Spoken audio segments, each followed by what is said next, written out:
It's 7:31 on Tuesday, December 19th. I'd like to call this regular meeting of the Board of Finance to order. First item on the agenda, as always, is public comment. Is there anyone here in the public that wants to speak? Sir, would you like to step up to the podium and just, if you could, share your name with us? Sure. Do we use Adjournment? My name's Alec Wiggin. Live on Nickerson Lane. I just had a general question, which I may be way behind the curve here. But there's a lot of commercial development going on in the town, at the Heights in particular and on Corbin Drive.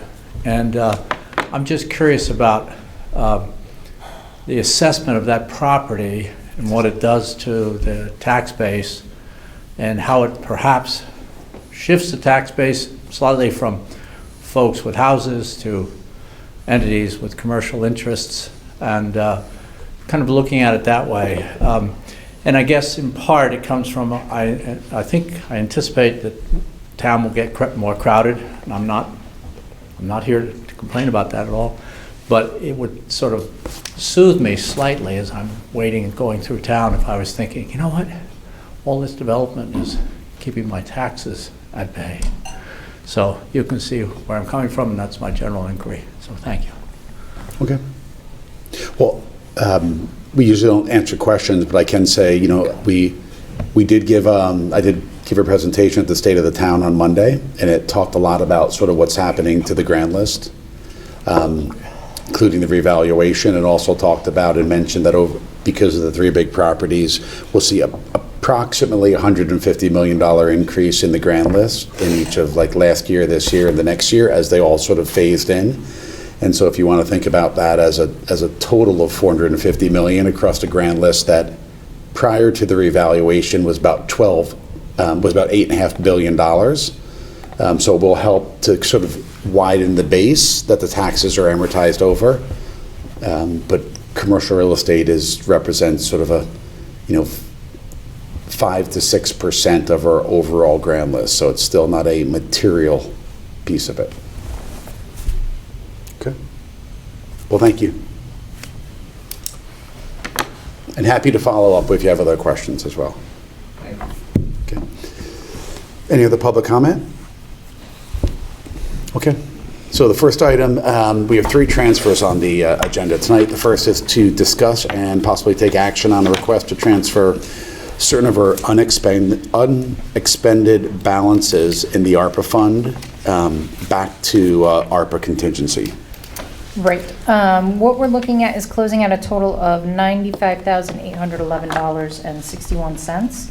$71,061 of that coming from projects that are complete, and $24,750 coming from active projects where the responsible department has identified that they don't need their full appropriation. So what we're trying to do, because we have the deadlines associated with the ARPA funds, is keep on top of the status of the projects, identify when we have funds that are available so that we can come back to this board, move them into contingency so that they can be reallocated and used by the ARPA deadlines. So what you have is the transfer request, and then the next few pages, 4 pages that follow, are a status update on each of the ARPA projects. But both the bunk room and the Old King Highways pipe, those are going forward. They're just reduced budgets, right? Right. The Highland Farm landscaping, we spent $7,500 out of $30,000, 25%. Yes. So did the scope just materially change, or do you know what happened there? I mean, it just seems like it was either wildly overestimated or was reduced in scope, or what happened? I think it was overestimated, and that when we actually got the bids back, I think it went out for bid, they were significantly less than expected. I don't believe it was a scope change.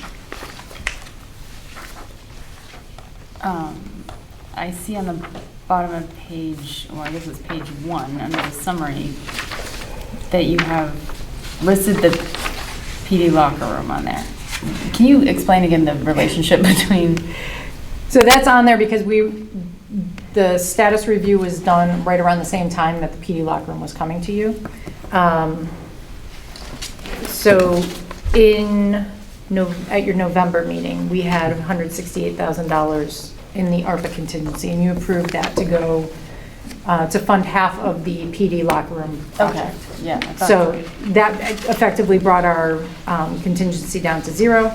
Now with the 95,000 we're closing out, it'll be at 95,000. But your next request is to use 84,000 of that For the locker room. for a park and rec item.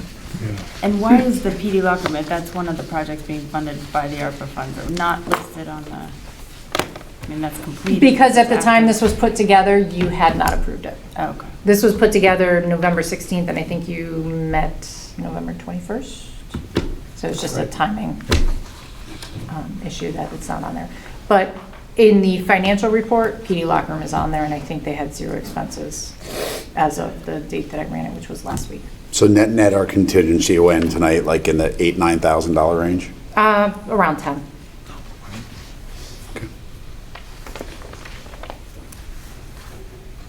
And there's no way to use ARPA funds to pay for the balance of the PD locker room? We don't have enough. At the time that they came to you, we only had the 168,000.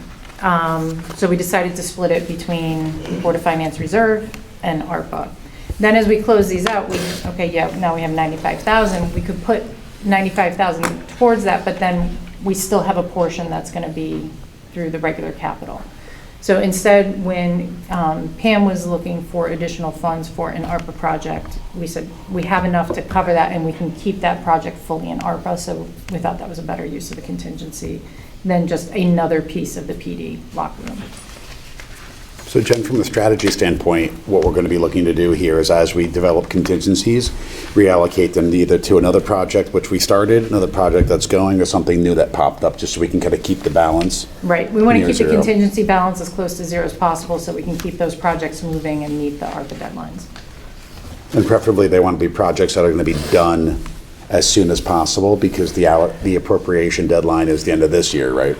They have to be Or end of obligated, 24? obligated within a year Got it. and expended by 2026. I mean, there's still a whole lot of available funds in the ARPA. Yes. Like, I know I'm rehashing history, but it's a shame that we had to use anything but ARPA funds to pay for PD locker room. Like, there's no way to like reprioritize on this list. No, because the projects are active. A lot of the money is tied up in large DPW projects or large park and rec projects that are either going through a design phase or a bidding phase, and that's why those funds are still available. So just following up on that, so are all of the projects on the list that have $0 expended yet in the phase you just discussed? Or No. Right, so if anyone wanted to appeal the allocation of ARPA dollars, they could basically, the ARPA committee would have to recommend a reallocation. So let's say we want to take X from X and put X into the locker rooms. The ARPA committee could recommend that, but then the Board of Selectmen would have to agree to do that, and then we would have to agree to do that. Right. So it's still possible, It is, and could the money but go back you're into taking our- money from things that have already been decided upon to fund. They haven't started spending the money yet. Right, and the next step So on yeah, I that mean, is. that's totally a dialogue that could be had, but the clock is running. Right, the clock is running. running. And Every year. the other piece of that is what we appropriated in ARPA, we had deemed as, important projects to do, and that's why we funded them. Right. So if we decide they're not moving quick enough and we're going to not fund them with ARPA, we need to have the discussion about moving them into the budget or funding them in some other way. But Jen, if another 100,000 pops up as over or surplus, and we move it into contingency, we could choose to then move that 100,000 to the DPD and then take back the money into contingency. Yes. That's right, into our That's capital more reserve. likely. So our Yes. capital That's a reserve. more likely. Yeah. Yep. Right. Okay, that's good to know. Yeah, it's kind of an ongoing thing. As funds come available, we can decide if it makes sense. But in this particular, at this point, when the funds became available, it was a good match with the park and rec need. And do we have a date in mind when we're going to sort of review all of the pending projects and say, okay, this one's moving too slow, we need to think of something else for this project? So- Because it sounds like the money's got to be committed by the end of the year, right? Yes. So, Next year. Yeah. End of 2024. 2024. okay. End of '24, everything Sorry, needs to we're be in allocated. fiscal '24, right? But it's calendar 12/31, 24. sorry, It's 12/31 calendar to 24. Calendar Yeah. 24. We have okay. 12 months All to right, commit so these dollars. This is a calendar year thing, not a fiscal year. Okay, got it. Yeah. So '24, everything needs to be allocated. Right. And then those allocations are basically locked in stone. And then we need to spend all of those dollars Yep. by 2026. So if we Right. allocate $100 to something by the end of next year, it's locked in. If we only spend 90 of it, the extra 10 goes back to Correct. Washington. It was my confusion. I was thinking of July being the drop dead date. So it's my bad. Okay. Okay, so back to this first part of this work on the ARPA fund. Can I take a motion to transfer those certain unexpended balances in the ARPA fund to contingency? So moved. Dan moves, Paul moves, Dan seconds. All those in favor? Unanimous. Okay. Step 2. Discuss and take action on a request for a transfer of $84,051 to the ARPA new paddle court account. Ben? Thank you. Evening. So as you see, we were hoping to have this new paddle court constructed and built in the fall of this year, but it didn't happen. It was approved by P&Z with special request to have larger, more specialized piers in the flood zone. And the vendor who was chosen, his designs had standard concrete piers, and so P&Z didn't accept that. So they would approve it only if they got the specialized piers in place. So it took them quite a long time to even find a new engineer, and then when they did, and they updated the design, P&Z's approval went through, and so did the building permit approval, but the price tag was much larger. So as I broke that down for you, you can see that the compliant piers were additional $63,000. The updated engineer designs were an additional $8,500. And we would need the new propane tank hookup, which is just over $9,000, and electrical work at $3,000. And if we can get this approval through, it is ready to be built, just that there was additional costs for it. Would you remind me how much the original cost was? The original bid was $155,000. And that's what we approved previously? Yes. I think we originally approved 185, Yes. Right. right? 185? Yes. Right, the appropriation is 185. Yeah. So we need another 84 on top So- of 185?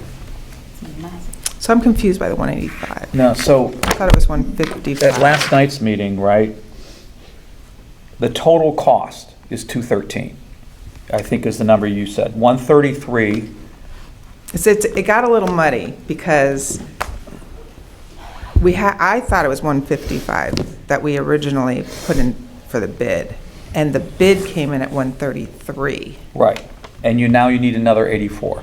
Right, So if because, the 133 and the 84 is 213, and we've already allocated 185 in the ARPA budget, we don't need 84, we need less than 84. Right. 30,000 less. yeah, I'm so surprised by that. I don't know why I have that figure wrong. Maybe Because just because I- the original bid was 155?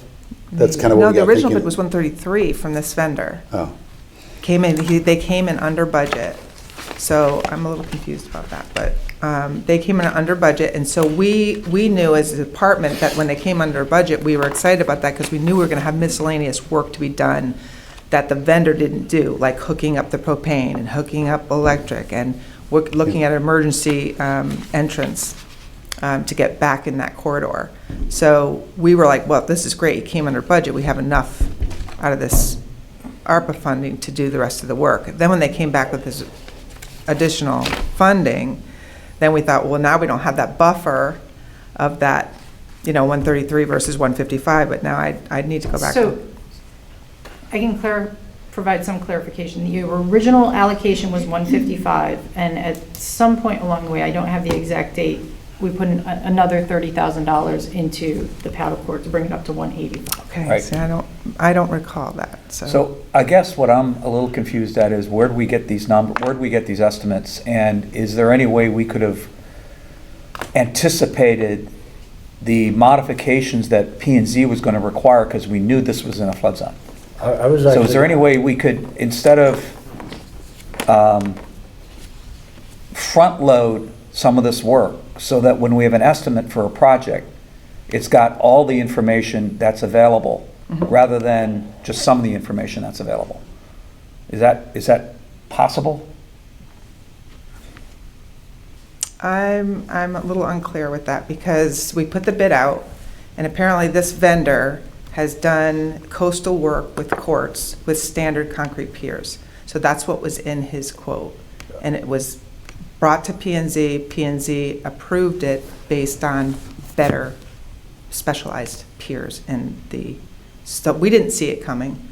I didn't know that that was happening. I thought it was going to be approved just the way the designs were based on his previous work. So if we know we need P and Z approval when we're doing a project, we don't get P and Z approval prior to going to bid? No, because they have to see their plans and the designs. We didn't have any designs. We only had bid, and we only had one bidder, which was Court Pro. And based on their background with coastal courts and many other courts, they put in a proposal, and then we went to P&Z with a proposal. Yeah, okay. And there's no other approvals that are required for the project to move forward? A building, but building we couldn't get a building approval until after P&Z, right? They got their approval, but then they had those special requirements, so building wouldn't approve it until the design came back with an updated design with the correct piers.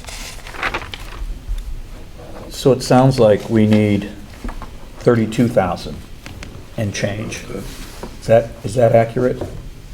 Not 84,000? Because we have 185. Yeah, Is the total cost 213, I believe so. 217 217? 217. and change, right? Yes. 218. Yeah, close on this thing as well. I would say 33,000. We'll round up to 218 and minus the 185 that we have. Just for anybody watching, these are all ARPA dollars, correct? Yes. Which, as I think a point you've made in the past, could otherwise be used to fund the town's budgeted capital projects. So while it's the government's money, it's not free to the town. It's still money that the town doesn't have to spend, right? So Correct. either way, it's a dollar is still a dollar. Right, exactly. We're also not like pulling down from our capital reserve or anything to fund this. Correct. Correct. I think we're using this on projects that we know are going to get done soon, and that we're going to expend all the dollars. So I think the suggestion here is that we would cut the 84 down to what? 33.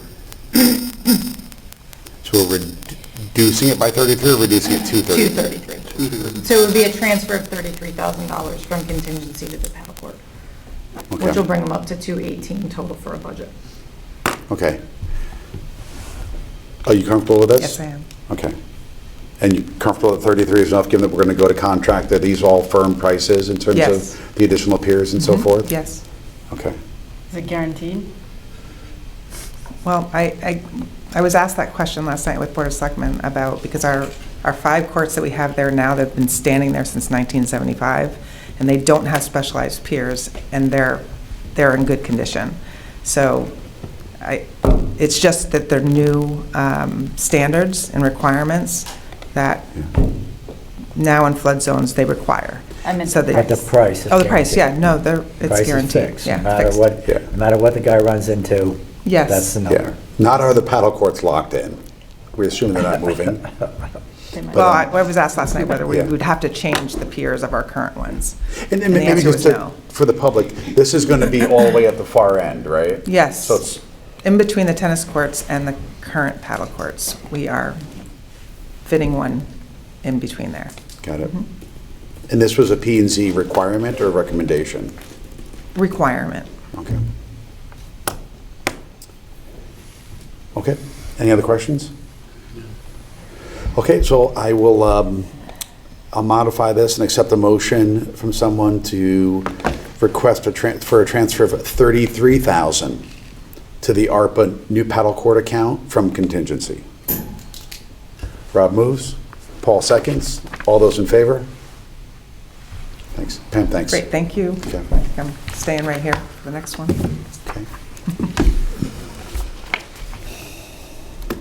Okay. Okay.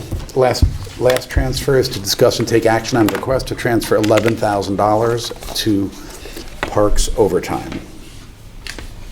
Right, so the budget was previously approved for invasive work for $15,000 that was put in our operating budget.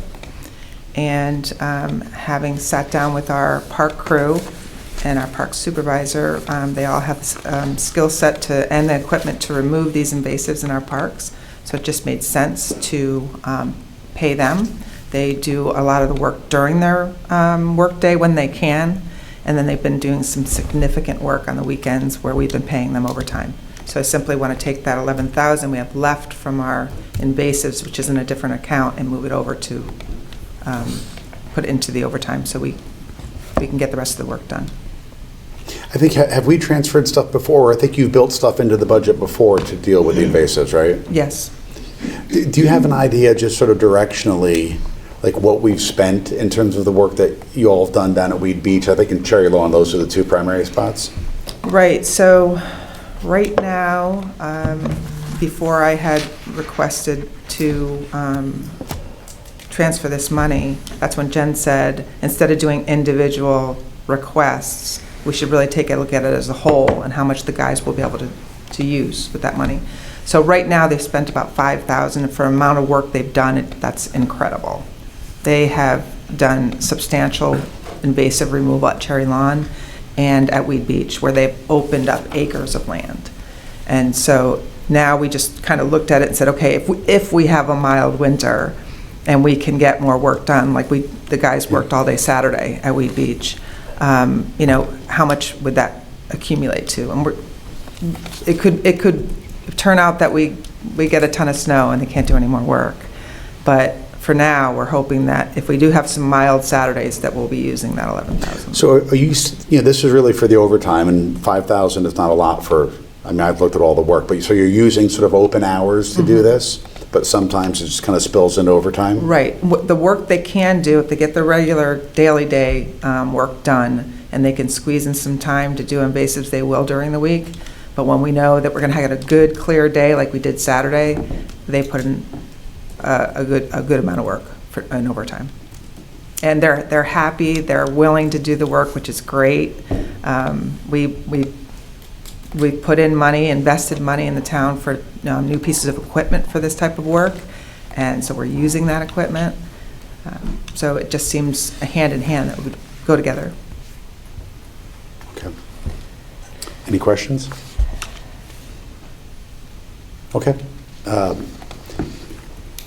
Entertain a motion to move $11,000 from the Parks and Rec facility repair and maintenance account to the overtime for the park crew account. Taylor moves. Rob seconds. All those in favor? Great, thanks so much, everybody. Thanks, Pam. Okay, that's it for transfers. We have a few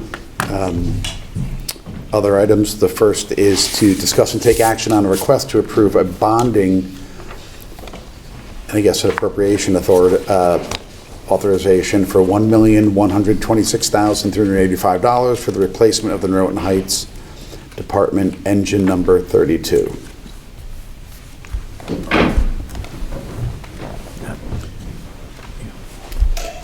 Good evening, Chief. How are you? Good evening. Thank you for having me. For those of you that don't know me, I'm Brendan Keene. I'm the Chief of Noroton Fire Department. Thank you for hearing me tonight. As the chairman said, I'm here to request funding for replacing engine 32. Engine 32 is one of our first due apparatus out of Noroton. It's our rescue pumper. It's set up to handle pretty much first due all calls that aren't structure fire related, so car accidents, MVAs, or carbon monoxide alarms, water emergencies, that kind of stuff. The current engine 32 is a 2002 Marion. We're looking to replace it with a engine that's going to be built very similar to the current setup. We like the truck. We've had great luck with the manufacturer. There will be additional storage on the truck, there'll be additional water, so it's still going to be a really well-performing fire engine. The time has just come to replace the existing engine 32, which is, by the time we replace it, if we were to move forward next month with signing contracts, it would be approximately 25 years old when it's replaced, which is the end of its useful life according to the NFPA. Is this the one that was purchased new by the town, or was this the? This was purchased new by the town back in 2002. And for stuff like this, even though it's 25 years old, is there any residual market? So it's a tough question to give you a direct answer on, simply because these are custom-built fire apparatus, so you have to find the right person for the seat. Our trucks are built compact, smaller tanks than you'd find out in the Midwest or somewhere like that, just because the town of Darien, especially our district, is, tight, narrow driveways, narrow streets. Yeah. So it's, needs to be able to maneuver, whereas, if you were to build an engine out for the Midwest, you could build it as long as a tractor trailer. The other thing to keep in mind is, if we do move forward with Marion, it's a 900-day build. So you're talking 2.5 years, 3 years from now before we'll get delivery. So estimating the value at that point is a little tough to do. I have spent some time online. I've also spoken to one of the manufacturers, what he thought it'd be worth, and as I told the Board of Selectmen, rough estimates, $20,000 to $50,000. But 2.5 years from now, it could be a different number. Well, 20 to 50 is still nothing, right? Absolutely. I mean, there's some value. Invariably, there will be additional gear and things that you guys want or need for the new truck, right? So 50 would go a long way towards that. There could be some ancillary equipment that we do add down the road, but to be honest with you, the number I put before you is inclusive of all the radios, all the hose, and the majority of the equipment would be transferred over from the existing engine. So I don't see any curveballs in 2.5 years, truthfully. Hopefully. When we take delivery of the new truck, what will be the residual value of the old truck, and does it just go to the scrap heap, or No. what's done with that? No, we'd be able to get some value out of it. 20 to 50 is the best estimate I've been getting. Okay. Chief, we already donated some of the solar equipment, if I remember. Have we donated some of the Yeah. solar equipment? To be honest with you, I don't know the answer to that. I don't know if I've ever been involved in a donation of a truck. This is my 5th committee I've been on, truck committee.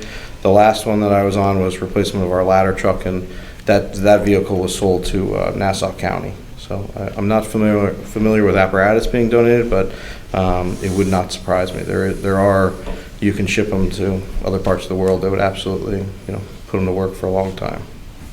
Is there any price risk to us?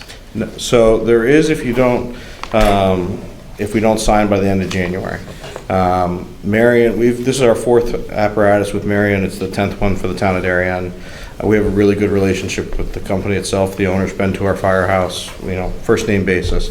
They have a price increase for January 1st. It's supposed to be anywhere from 3 to 5%. They told us that they would honor the quote before you through the end of January. So if we don't move before January, it will surely be 3 to 5% the next time I'm here, if not more. Additionally, part of that quote that I provided you, the list price is, there's a built-in $55,000 that I'm hoping we will not need, which is based on the motor. If we're able to get slotted in the near future, January, we'll likely be able to use an older model motor that we actually want. It's a smaller motor, not as much horsepower. It's still EPA compliant. If we don't do it in January, we'll likely be pushed by federal law to go with the bigger motor that costs $55,000 more. It's too much motor, it's not what we need, but the federal government says we have to use it. Okay. But once we have a contract on the deadline you just discussed, the prices. It's a set price, it's fixed. It is a fixed price. So how much of the pricing comes from the cooperative that we buy? Like if you look at the base price that you're sort of building from, I guess, and/or subtracting from?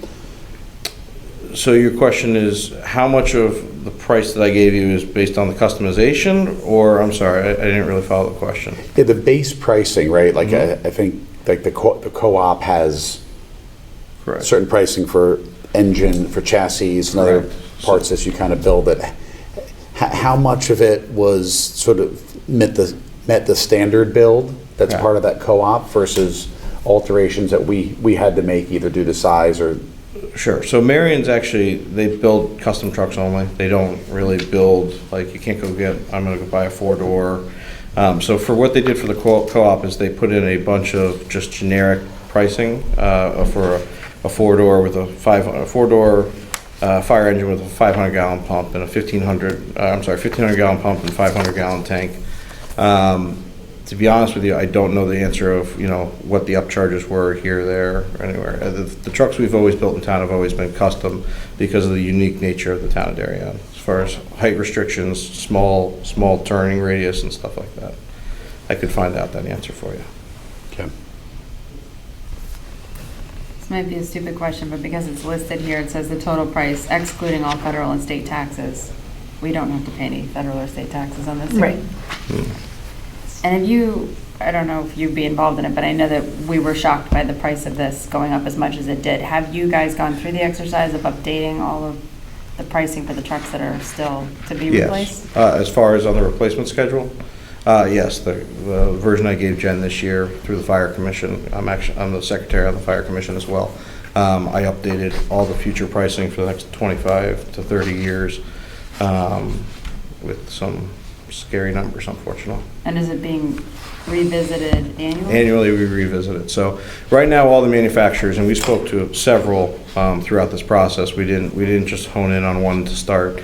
We talked about refurbishment, we talked about replacement, we talked to multiple manufacturers.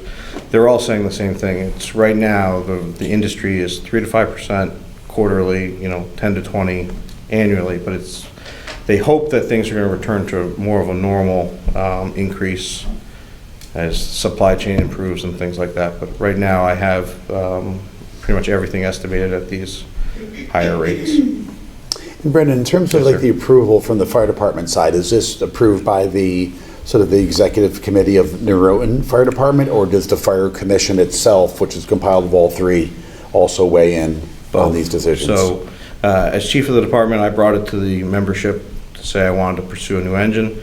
After I discussed it with all our service board officers, our downstairs officers. The department was in favor of it. With the president, I put together a 7-person committee about 2.5 years ago. We've been working on this for a while. Additionally, it does have to be approved at the fire commission level, so this was approved at the fire commission. I believe it's in one of the forms I filled out, but I believe it was September of last year. We had a formal vote at the fire commission meeting to approve the replacement of the apparatus.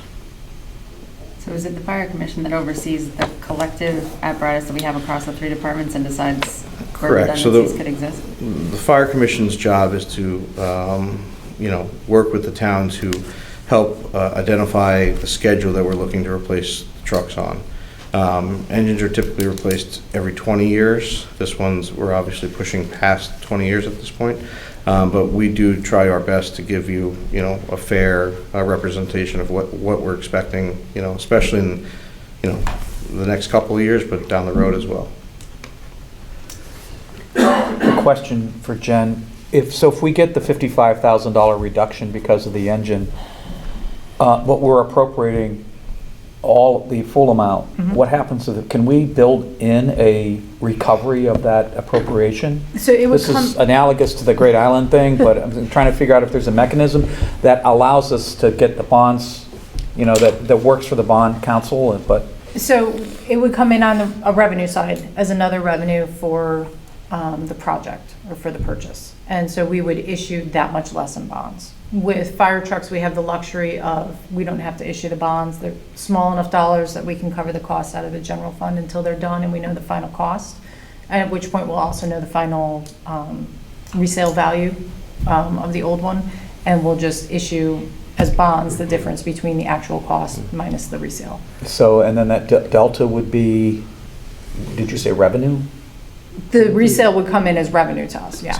Not the Two resale, different no, I'm things. talking, if they're able to achieve a $55,000 Oh, yeah, then we would cost just- reduction. Then we would just not spend that and we wouldn't have to issue bonds for it.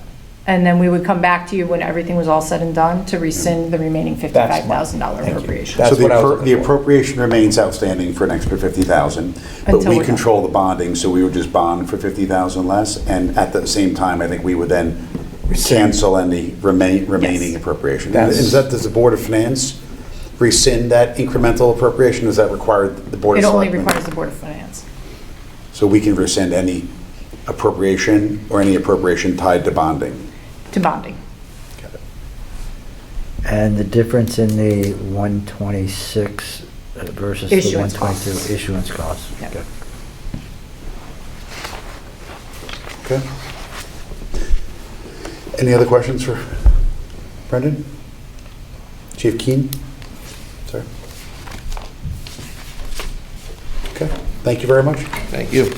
Okay, so guys, we're going to be, the resolution just remind everybody that we're actually passing here is a single resolution put together by our bond council. And it's an appropriation that both appropriates the money and allows us to go to market to raise bonds. So I'll entertain a motion to approve a resolution appropriating $1,126,385 for the purchase of a fire engine and authorizing the issuance of bonds and notes in the amount of that same amount to meet said appropriation. Dan moves. Paul seconds. All those in favor? It's unanimous.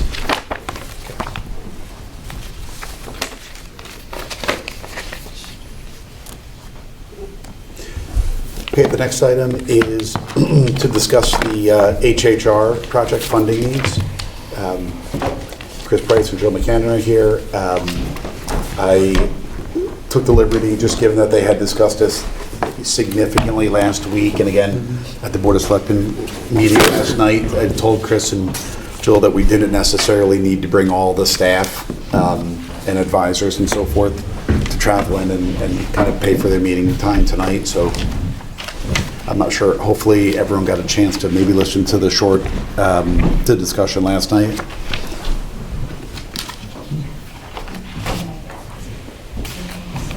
We just need to get connected again. We had this happen last night for us. Connected.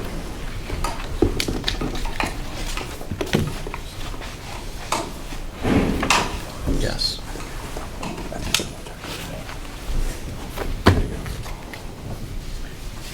Get it on the laptop at least.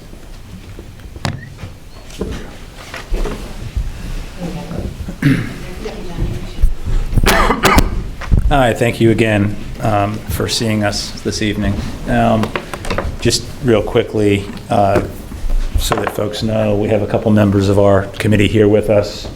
Jameson Riley, Tom Harris, Sarah Newman, who's our liaison to the Board of Selectmen, Dr. Adley, who's an ex officio member but is our superintendent of schools, and Dave Martin, who is also our liaison to the Board of Finance. I'm Chris Price. My co-chairman is Jill McCammon. I guess we'll let you guys define the agenda. Jim, you said that, coming into this evening, we were going to operate on the basis that folks had either followed the Board of Selectmen presentation last evening or our last HHR meeting. If there's anything in particular that you would like us to recap from that, we're happy to do that, or just go right into questions and answers, whatever your committee's preference is. I think, unless there's comments from others, I think what I think would probably be valuable, I know there are a couple slides that sort of talk about and kind of describe sort of what the incremental costs are, what they're sort of allocable to. I think maybe if you could run through that, Sure. for Yeah. 5 or 10 minutes, I think that's probably the meat of Absolutely. what we're talking about tonight. Why don't we go to the cost breakdown, the total project cost slide, this one. So we'll start there. That just kind of, that slide puts in one place the aggregate costs for each of the 3 schools, because as you know, they have to be appropriated as 3 separate appropriations, 3 separate bond issuances, because for state reimbursement purposes, they're treated as 3 separate projects, even though they're all going to be done simultaneously. And if you look at the second to last line all the way to the right, the $82,250,000 was the amount appropriated about 12 months ago, late November 2022. Excuse me, that's when we came for an additional appropriation, in particular to account for the fact that we were going to be doing roof replacements on all 3 schools, and we were going to be acquiring the Curtis property, which was the property adjacent to the Holmes school. The next line below that shows in summary the additional appropriation. The additional appropriation we're seeking is $19,247,35 allocated to the 3 schools as shown on that slide. Then, as you requested, Jim, we can talk about now what that increase, what that $19,240,000 is comprised of. That is, as you can see on here, there's a number of things, we call them scope refinements. Those are things that were added to the project for a number of different reasons. In some cases, they were requirements or conditions imposed by P&Z. In some cases, like unsuitable soils, those were things that were uncovered as part of additional site pre-work that we were doing. Stormwater detention was one of those items that was that we had to upgrade based on a combination of input from neighbors at Holmes and Hindley, and then P&Z being responsive to the concerns of those neighbors. Security upgrades was something that the school district wanted us to include to bring our security standards up to Ox Ridge. Basements in the additions, that was decided upon, as you know, a fair amount of each of these projects includes new construction at the 3 schools, and working with the school district, with Dr. Adley and with Kevin Monrette, his director of facilities, and with the principals, it was determined that we just didn't have sufficient storage in some of the schools. And so, since we were doing new construction in a number of places, it made a lot of sense to add basements, and also to include the new mechanical space that we were doing, the new mechanical equipment that we were doing.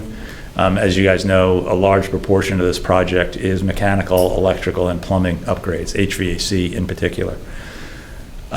New entrance and corridors at Holmes, that was in response primarily to a lot of input from the Architectural Review Board.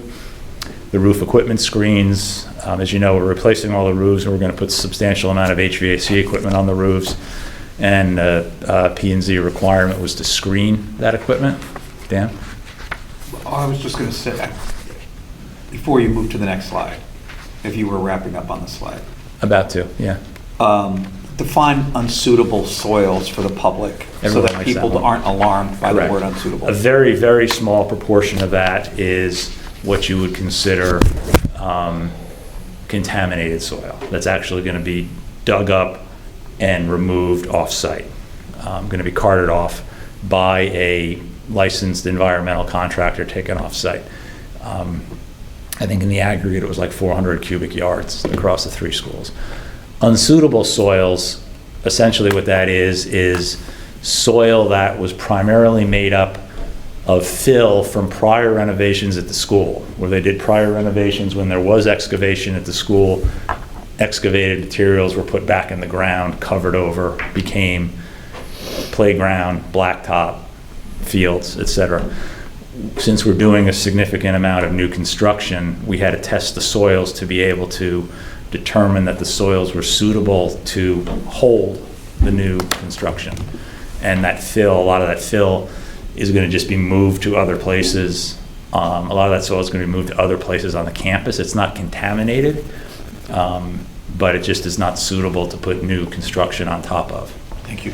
The way I think of it is this. The soil needs to be compacted to a certain degree in order to be load-bearing, right, with the amount of weight you're going to put on it. And if the soil is not compacted sufficiently to bear the load of the weight that we're going to build on it, then they have to do something else. Thank you. Has there been Yeah. discussion of how to mitigate flooding in any new basements? To do? To mitigate flooding? As part of the design, yeah, it's part of the sloping of the property. We have a significant amount of time spent by our civil engineer to deal with stormwater management on the campuses. In particular, in light of the flooding that occurred at Hindley after the, 2021 storm? Yeah.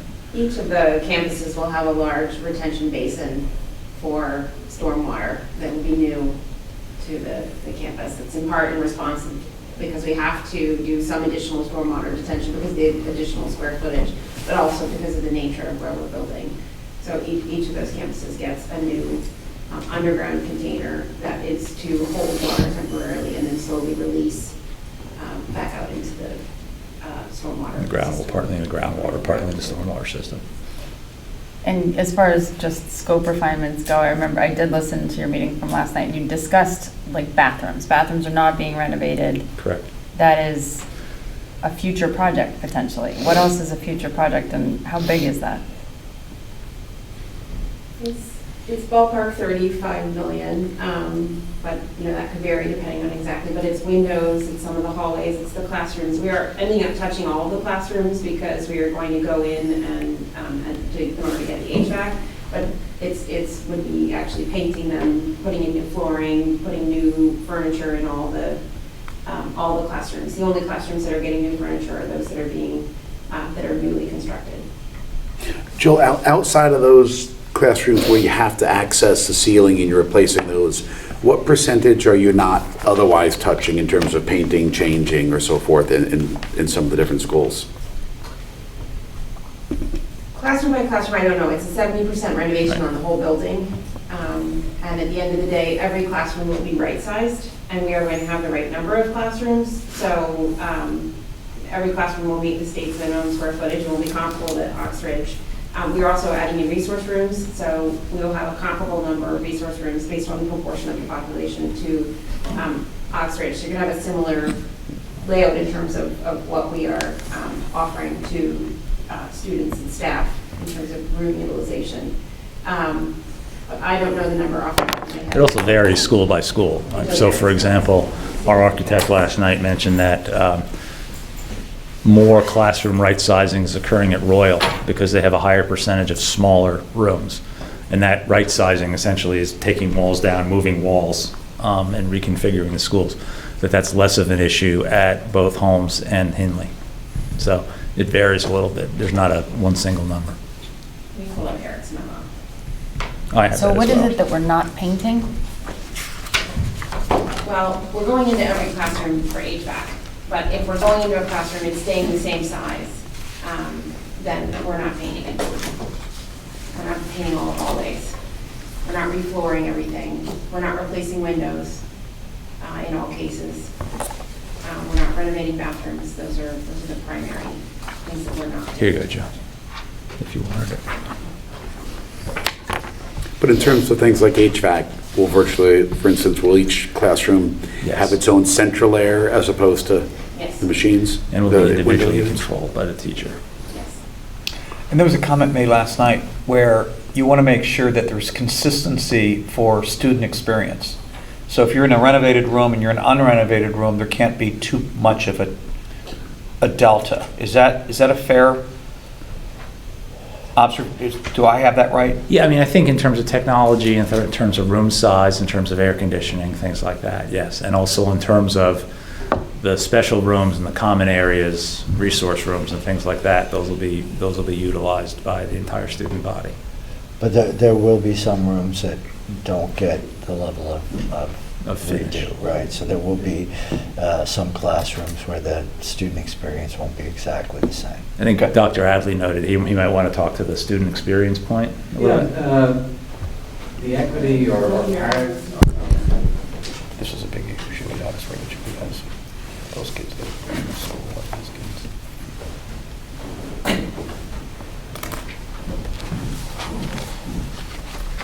Good evening, happy holidays, everybody. I'll let the experts in HVAC talk to those particular things, MEPs. But suffice to say that the equity of and parity of experience around educational opportunities, I can assure you are the same, may not look like physically the building from Oxbridge, Tokenie to these particular schools. That's what is particularly important. That's not the case now. There's not strict parity between safety and security. There's not strict parity between the library. There's not strict parity between the spaces that the students have and the ability of teaching spaces for the teachers, and there's not parity with the environmental factors. There will be when this building is actually completed, so you can be assured of that. It may not look the same, but I'm very confident, and I also should have mentioned the library there too. Those particular learning environments, upon completion of this project, I'm very confident will serve the community for many years to come.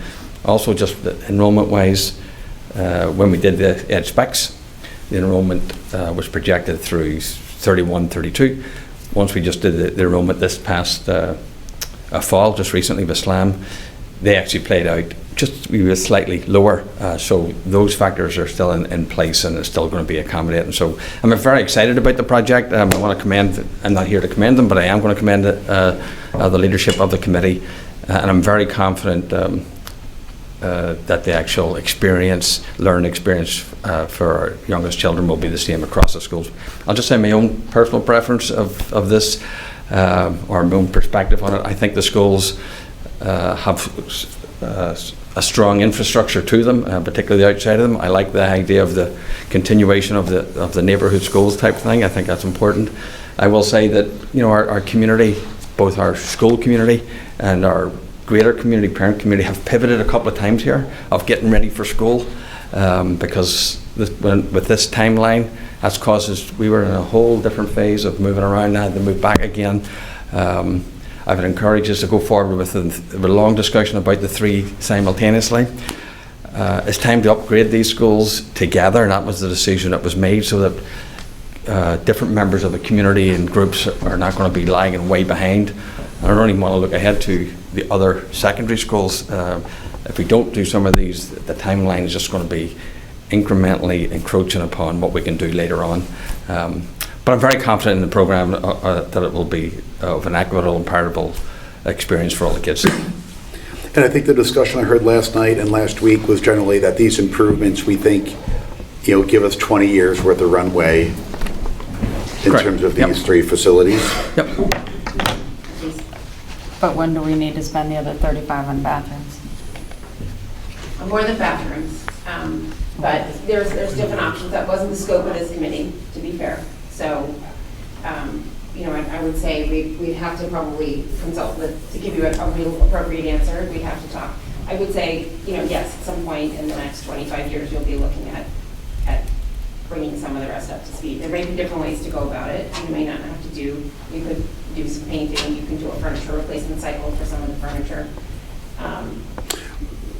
But is there a near-term desire at the Board of Ed to do any of these other 25% that's not touched? Because I know when this whole project was created, it was this, and then we looked forward in your 2, 4, 5, 6 year capital projects budget, and we sort of advanced some things because it'd be silly to do all of this and then redo the HVAC a year later. So I guess as you guys begin to think about developing your future capital request, if the board, do they have any type of idea when these extra things may need to be slotted in? Is it 2 years? Is it 5 years? Or is it, well, I guess it's not 20 years because these facilities will need to be ready.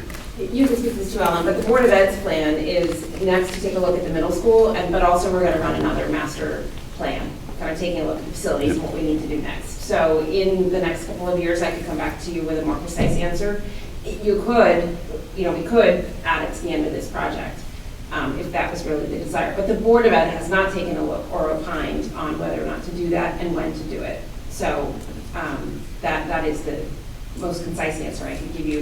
It is our plan to continue to look at the facilities and to continue to roll out appropriate updates of the infrastructure. And has the Board of Ed, this may be a loaded question, but I assume, are they following everything that's been going on in terms of some of the changing scope, pricing, and where everything's Is? Board of Ed has the information. Okay. And so in terms of timing, once the resolutions are all drafted, Jen, I assume in kind of first, second week of January, the Board of Selectmen would then pass them. They'd come back to us on our meeting, which is the 16th, is it? I believe so, yeah. On the 16th, and then that would all be sent to the RTM at their meeting the following week. Right, we can have it, once we get them, we'll send them on to rules so that RTM can start their process with it, and we can get them all, through all the boards in January. And the RTM meeting's on the 20th? 22nd. 22nd. So I know last night you mentioned that all of the 30% of the original bidders agreed to hold their prices through the end of January, and the 70% of the revised bidders are holding it through there. The 10-day window, we're probably looking in the first couple days of February. Will that work? Yeah, I think we probably need to get a couple-day extension from the 7 bidders. Well, we could, yeah, we have a couple of options, right? We could sign, based on the 82 million two that's already appropriated, we can sign contracts with most, if not all, of that first 7. Okay. And then the timing would work, assuming the appropriation for the balance. I mean, is there technically a risk that it doesn't get, the RTM doesn't approve? I guess so. But on the assumption that the RTM will pass it, we can then sign the balance of the. Well, I don't think there's any, we'll know whether or not the RTM passes it on the 22nd. It's just a 22nd, question of whether right. there was a. Right, some and type we of can challenge. sign that first group of 7 in time before those bids expire. How much have we spent on this HHR project so far? I think Dave probably knows that. You and I spoke about that the other I day. think, I'm trying to remember the exact number off the top of my head, but I want to say it's around $3.6 or $3.8 million. Okay. And we're looking at now, I mean, we started at like just under 70 million and now we're over 100 with another 35 behind it. I mean, I really have to ask the question today, like, why aren't we just rebuilding these schools? And I know there's like a site size issue, but I'm worried. It wasn't the PD renovation, it was a renovation, right? And their HVAC is still a nightmare. I mean, are we concerned that that's going to be the case here? Like, should we not be knocking these things down and just building them correctly the first time? Well, the Board of Ed took over. Yeah, I mean, look, it's a fair question, right? It's kind of beyond the purview of our committee. We didn't go over the slide, but our charge was to renovate the schools. That decision was made in 2016 after the master plan was done, to not rebuild, to not knock down and rebuild 3 schools because of the way the schools were situated on their sites, because of the condition of the schools going in, because of how well they were maintained. That would obviously be a pivot that, you know, our committee's essentially charged with renovating to the ed specs. And here's how much we've determined it's going to cost to renovate to the ed specs. If the town and the Board of Ed collectively want to pivot toward rebuilding new schools, obviously they can do that, but that's beyond our jurisdiction. Aside from the issue of we're not confident that there's room on the existing campuses to build a new school adjacent to the other school, right? Which would require knocking a school down and finding someplace for the 400 kids to go, right? There's also the other issue of other major capital programs that the Board of Ed is going to have to address. Dr. Hadley spoke to the middle school, and shortly after Jill spoke to the middle school as the next project they have in mind to deal with. And then by the time the middle school gets done, the high school will be back again for some additional renovation work. So it's a matter of trying to get those things done. As to the increase, this is a sort of a subtle nuance thing, but Paul can speak to this. The way the reimbursement program works for the state is we actually had to provide an estimate of anticipated cost before we even had plans drawn by our architect. So the initial estimate that we came up with was actually a square foot estimate done off the plans that were drawn by Northeast Collaborative which was part of the master plan, right? Yeah. No, it's subsequent. Was subsequent. So we had to go with that estimate in order to get in the pipeline for the state, even though we didn't have the plans that we were going to actually go forward with on our project. And then subsequently, over the summer, there were at least 3 different conceptual drawings that were done by our architect. And then we came back for the supplemental appropriation for the roofs before we even got the design and development drawings for our project. And then the construction drawings we didn't get till this spring. So it was an issue of the estimate wasn't really quite based off of the actual drawings for the projects that we have. And I mean, that's fine. We are where we are. But I mean, we just built a brand new school for what, 70? Just under 60. Just under 60 Yes, but those bids were solicited in a different time. in a different time during COVID when a lot of guys were looking for work. And when we went out to bid, I think it was $4 to $5 million less than, do I have that right? I think it was $4 to $5 million less than expected when we went out to bid, and I mean, just while I'm speaking, I can't imagine restarting this process and then pushing everything back.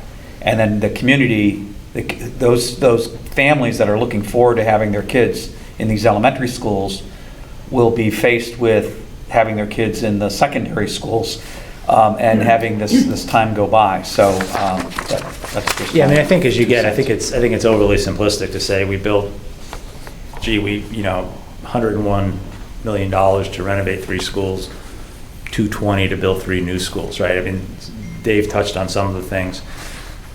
We wouldn't be able to do them all at the same time the way we're planning to renovate, right? We would have to do them sequentially. We would have to move kids out of the school, unlike we're at Ox Ridge, the kids could stay in the school while the new school is being built. These sites don't allow that. You would have to take the old school down, build the new school, put those kids, allocate them around the school district.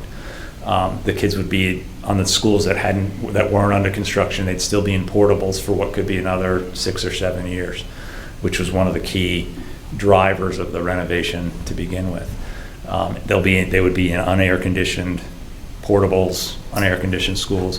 Plus, there have been a lot of capital projects broadly defined as kind of deferred maintenance that have been pushed off in anticipation of these renovations. So there would have to be money spent to just keep the schools that weren't being torn down yet running, roofs that are leaking, things like that. So you start peeling the onion back, and not to mention the fact that in rough terms, the third school that's rebuilt, those kids wouldn't be going into that school until close to 2030. If you did them sequentially. If you did them sequentially. Our architect did a very rough calculation, including, escalation over the time period if you do them projects sequentially. And he came up around $225,000. Million. $25 million, excuse me. I wish it was $225,000. Done. $225 million to do all 3 schools, but that sort of doesn't include all of the ancillary costs of, putting all the kids from an individual school into the other parts of the school system and things like that, the effect on the operating budgets of the schools and stuff like that. So my personal guess would be that number is going to be low at the end of the day. Right. But again, at the end of the day, it's just, we as a committee can't take that up, right? It's just, we don't have the authority to do that. Well, Chris, maybe just taking a pause from the overall picture, right? We got through about a third of the incremental cost, just talking about the scope changes. I know there was some... There were a few other things. There were add alternates, which were things that were essentially some things that were beyond strictly the ed specs, but that we considered as being improvements to the schools and improvements to the educational experience. When we got the first set of bids, we considered not adding the alternates in, but it struck us as penny wise and pound foolish and a little short-sighted. So, additional parking, removing underground fuel tanks, skylights for additional natural light at Royal, new bus plaza at Hindley. The cafeteria was to just put new acoustic ceilings and better lighting in. That added about, as you see there, about a little over $450,000. Then part of the increase was just a time delay. It's just inflation. The 4.8% per year is kind of an industry rule of thumb for escalation on construction costs. As everybody knows, when we decided in August to rebid the project, we also decided to delay the start of the project from what was initially anticipated to be August of '23 to June of '24. So that delay, we projected out the escalation at 4.8% per year rate, and that's the additional add there. Construction management increases as hard costs go up. A lot of the construction management costs that pertain to those go up with it. Fees are a percentage of construction costs. Contingencies are a percentage of construction cost. On the staffing, in particular, because MEP is such an important part of this project, a decision was made to have that become a full-time employee rather than a part-time employee, and also to increase the number of project engineers, again, because these are going to be going on simultaneously. Next slide, we go. Owner soft cost increases, the security upgrades, again, were one, and the technology were ones that we were asked to do by the district. FF&E is part of the soft cost, and we went through a process of identifying an FF&E dealer, having that priced out. Those are state mandated costs. That's not bid, that's purchase pursuant to a state mandated contract rate. And then we also increased the owner's contingency to 5%, which in a later slide we get into that, but essentially on the advice of both our architect and our construction manager, it was advised that, and also some of the members of our committee who are more directly involved in construction, that's an industry standard owner's contingency. And that number, a couple important points there. Ox Ridge did not use its entire owner's contingency. We think a 5% is prudent in a renovation like this because there are unknowns when you start taking walls and ceilings down, and it gives you a margin of safety. We also have some legacy systems and materials that we're going to have to work with, and if those are closer to failure than we thought, they may need to be replaced. And then the other thing just to keep in mind is that the contingency, to the extent we don't use the contingency, those funds are returned to the town. And the contingency is for things that you've designed here. It's not to be kept aside for new projects, right? It's not for new projects, but it could include change orders, right? Yeah. Again, you might get into the systems, right? You might get into the systems and realize, oh my gosh, these are in worse shape than we thought. We can't keep it, we have to replace it. That'd be a change order. Or we have to route around something that's there, right? We hope to have anticipated all of that, but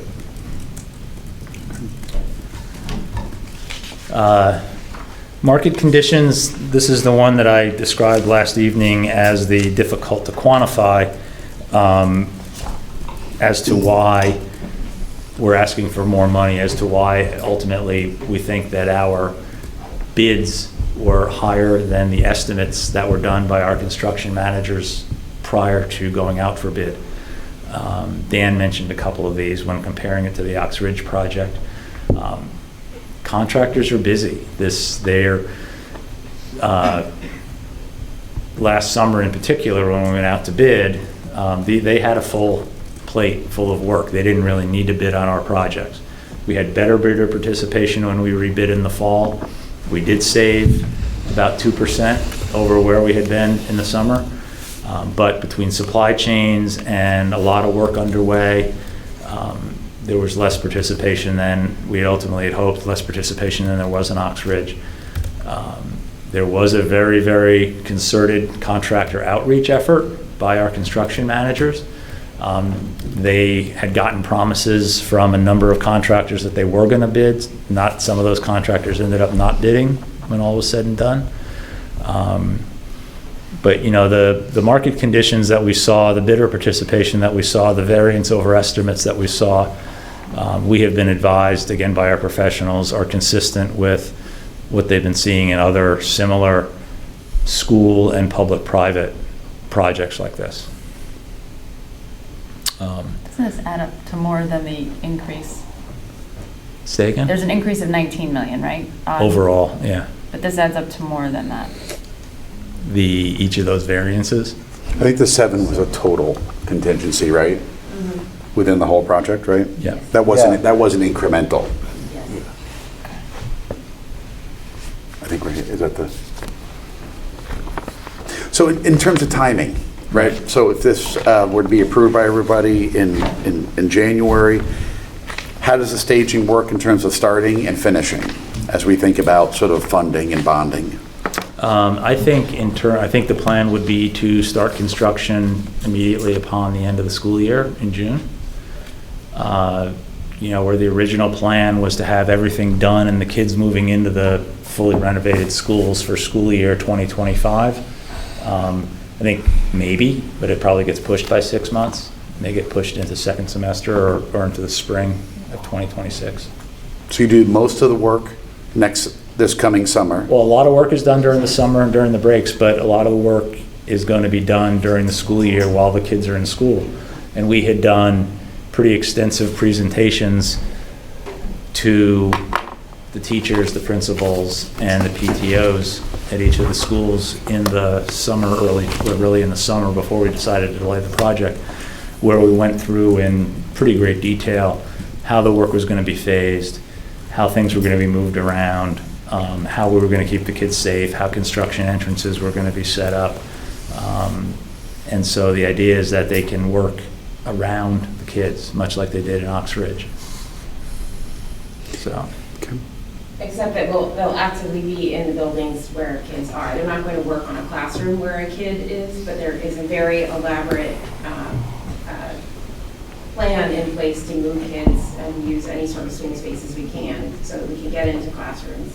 And there are plans, while we were able to strip out the double time that we had in, we are still going to, by necessity, be working after school hours, because you need to go into the ceilings, and that work needs to be done after hours when kids are not in school. Okay, so the big funding, in terms of when you actually need dollars, starts in sort of late spring as school ends, and will be sort of effectively over the next year.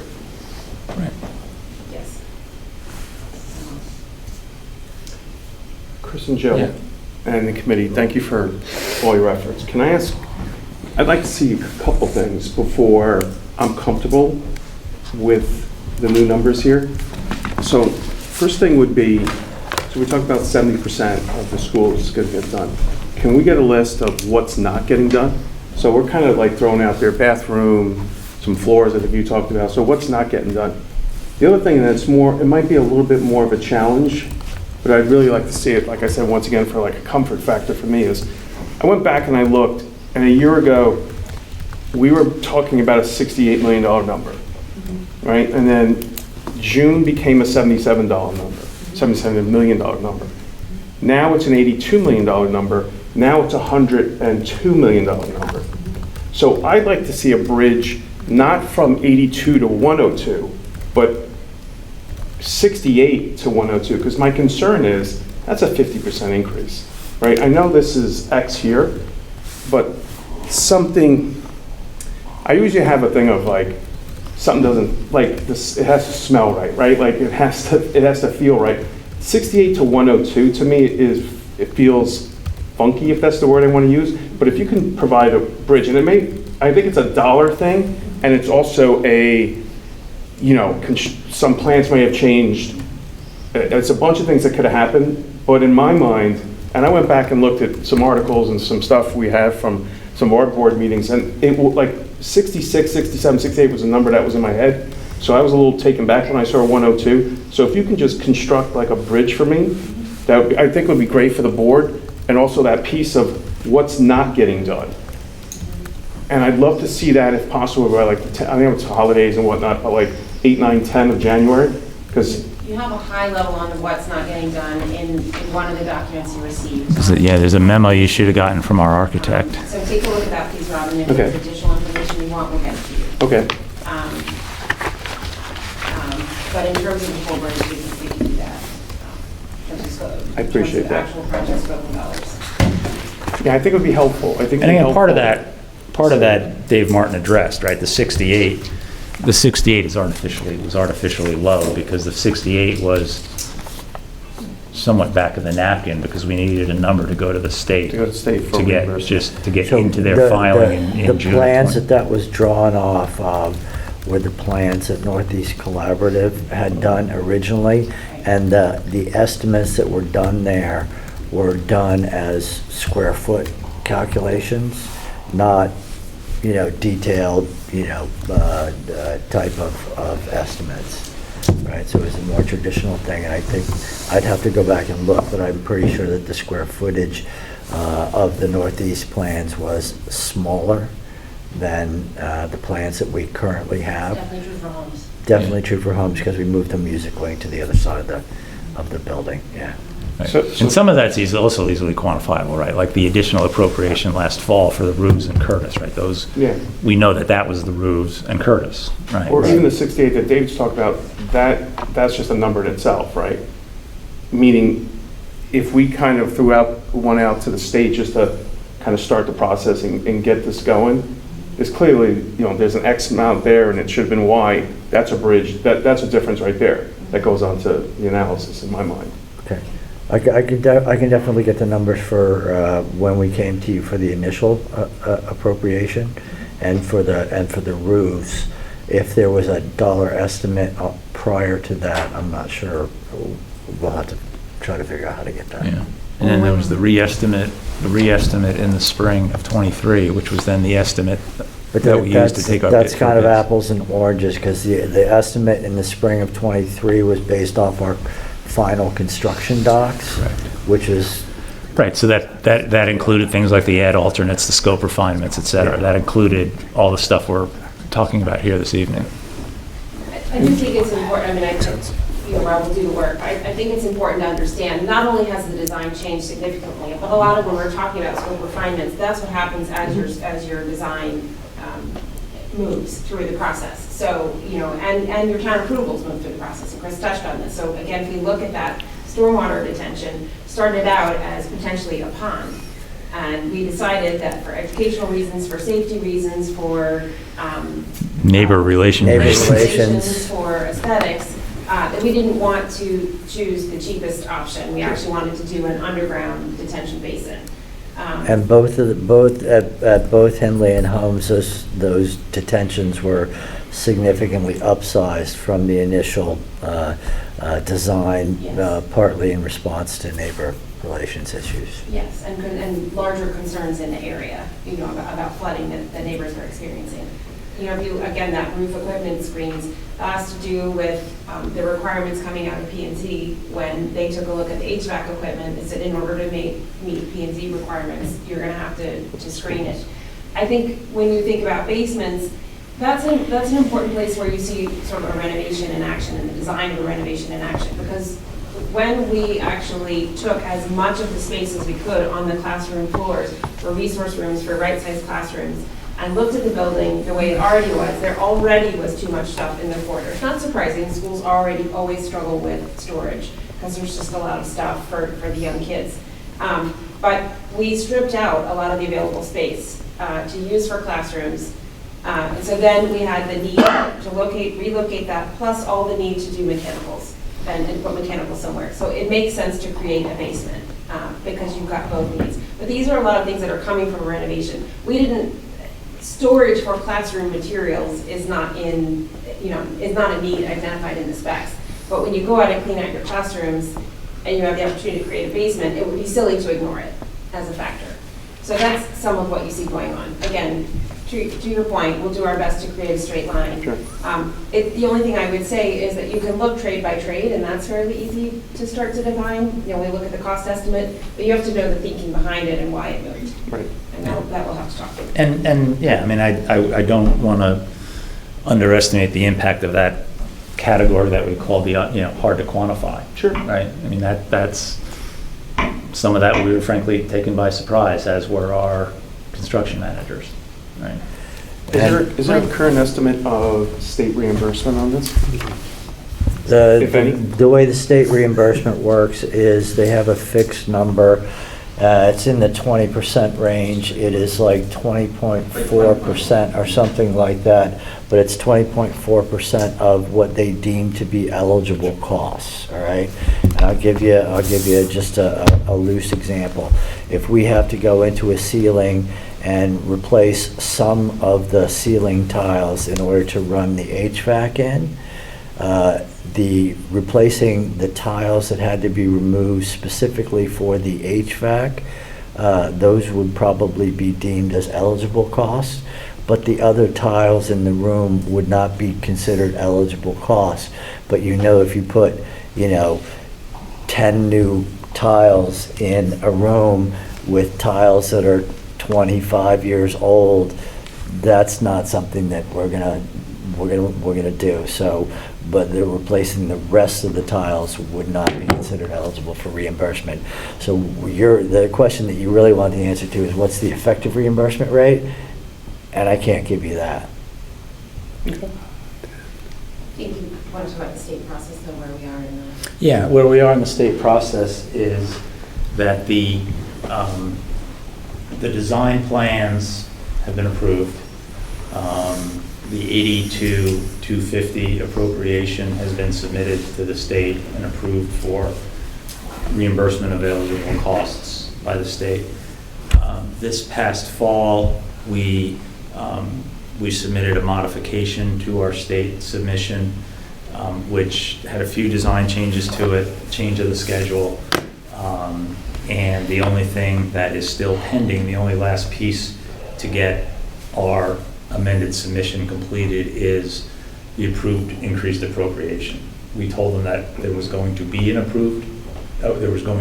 an increased appropriation, but until we have that approved all the way through the RTM, our modified submission won't be final. However, we're only talking about state approval of the incremental 19 million, the 82-250 is approved at this point, and we could presumably start drawing on that, start submitting for reimbursement on that as we get started in the spring. Our reimbursement in Oxridge was just over 4, but I believe it's a different formula because that's a new school versus a remodeled school. It's just a piece of information. I'm not sure. I think it's apples and oranges. I think the reimbursement rate for the new school starts somewhere around 10%. Yes, of eligible 10% of eligible costs, and then on an effective basis, I think you guys were in the 8% or 7 or 8% range in total. It feels like it was like 5. I'm going to say 5 million got reimbursed for some reason. 4-1. 4-1, of which 3.5 we've received. But in the end, all we can do is approximate it. Ultimately, it's when you submit every receipt to the state. Exactly. It's like they determine yes, no, and how much. I know it's a number. I don't know if it's 1, but it sounds like it could be at most. I'll just say, because I know I want to speak now or forever hold my peace, because we've only spent $3 million, but we've, when we had just built a new school for 60-ish, and the renovation budget was 68 for 3 schools, that felt right. Now it feels much, much bigger, and I would look at the actual cost of really bringing these schools up to par with Ox Ridge at more like 150. That does not feel good at all, and I'm really concerned that, like if this was a home project, you're trying to retrofit something that is never going to be exactly the way you wanted it to be, it's going to be good enough. And then there's going to be problems. Like I said, I worry about things like the police department's HVAC system. Like, are we going to be spending more and more and more to try to make it work down the road and just wishing we had done it right the first time? I know that the timing is not ideal, but I mean, staggering it from a spending perspective is actually better, I would think, if we're ever going to replace these buildings. I don't want to replace 3 at once ever.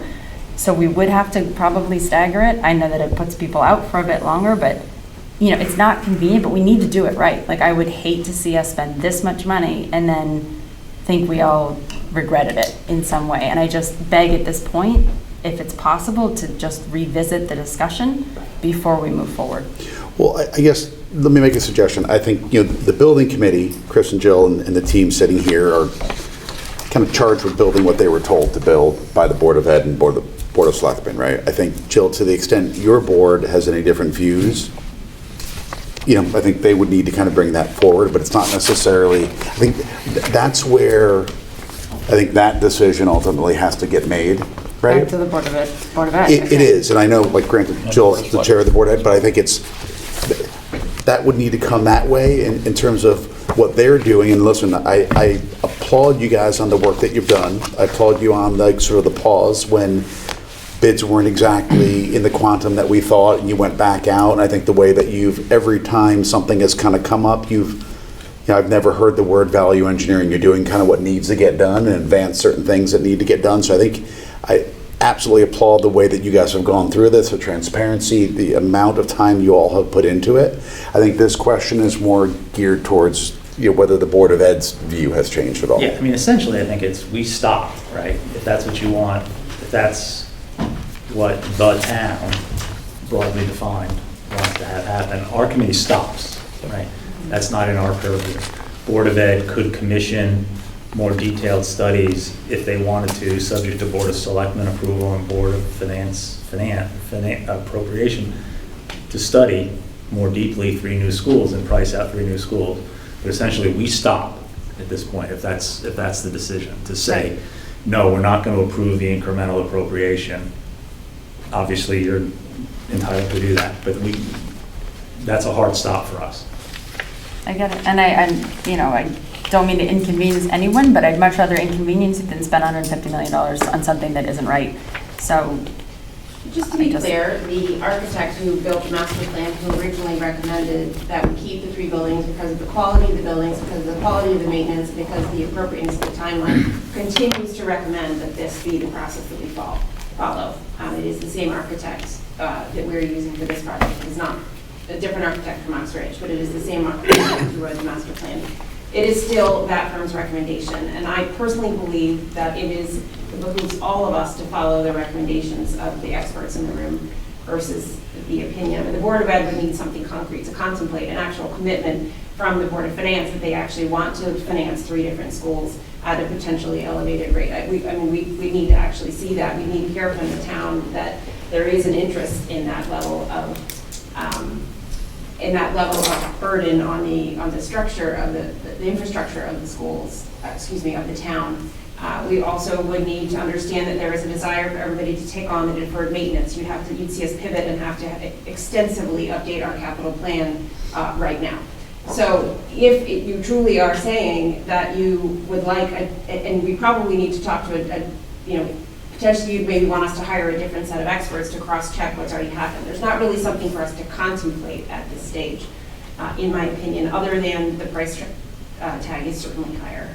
And that's exactly it. I mean, when you made the decision to renovate, it was based on something that, like I said, felt sort of right. I mean, in the context of a new build, it no longer feels that way to me. I'm one member of this board, but that's how I feel.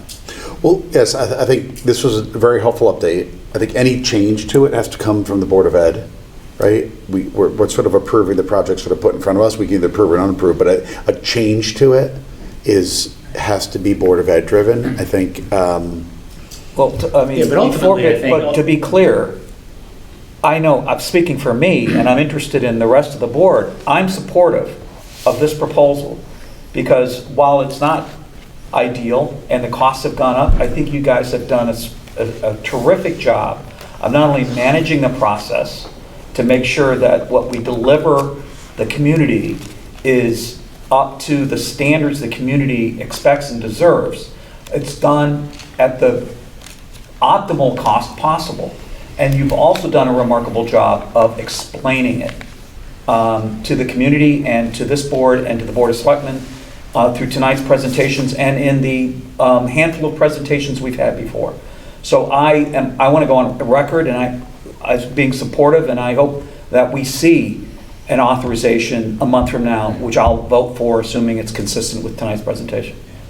I mean, I don't want to, there are folks more expert on the parliamentary part of this, but I think ultimately, subject to getting the information, the additional information that Rob requested, I mean, ultimately, all we can ask you guys to do is a yes vote or a no vote on the appropriation request.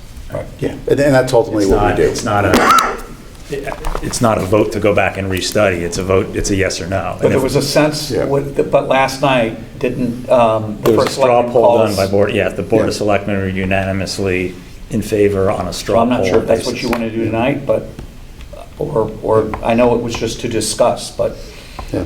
So I guess, I would, Dr. Adley? go If I ahead. may, just like this, just for the record, I personally can't go back to the board and give them a programmatic reason to change this project, other than, at this point, finances. So just, these projects are going to serve the community well, serve the children well. I just can't see me going back to the board. If there was something programmatically we weren't doing, or MEP-wise or otherwise, I have to go back to the board and say, look, we can't complete it like this, it's not working out. But I can't go back and say, I think you should change it. Well, I don't believe that. But we're having an honest discussion, so just. Well, it's not- Can I just ask, and I'll play devil's advocate and go to the other side, is one of the other alternates that Eric and the committee looked at was the idea to sort of tack on at the end the other 30%, if you will, right?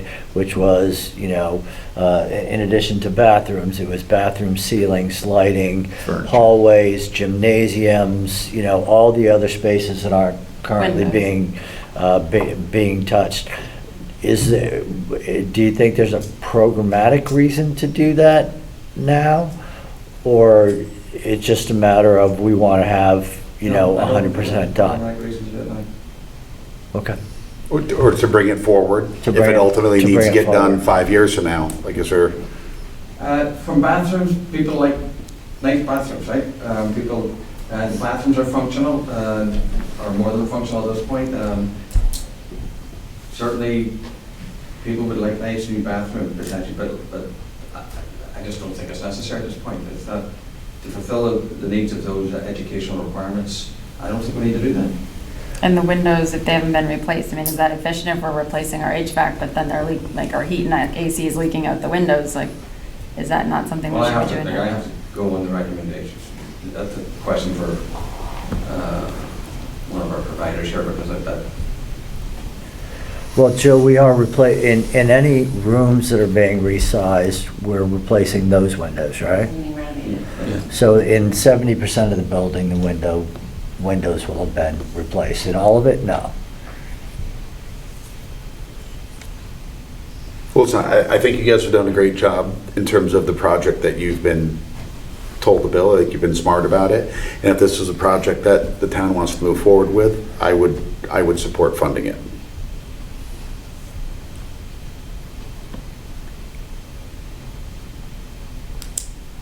So, Anything else for us?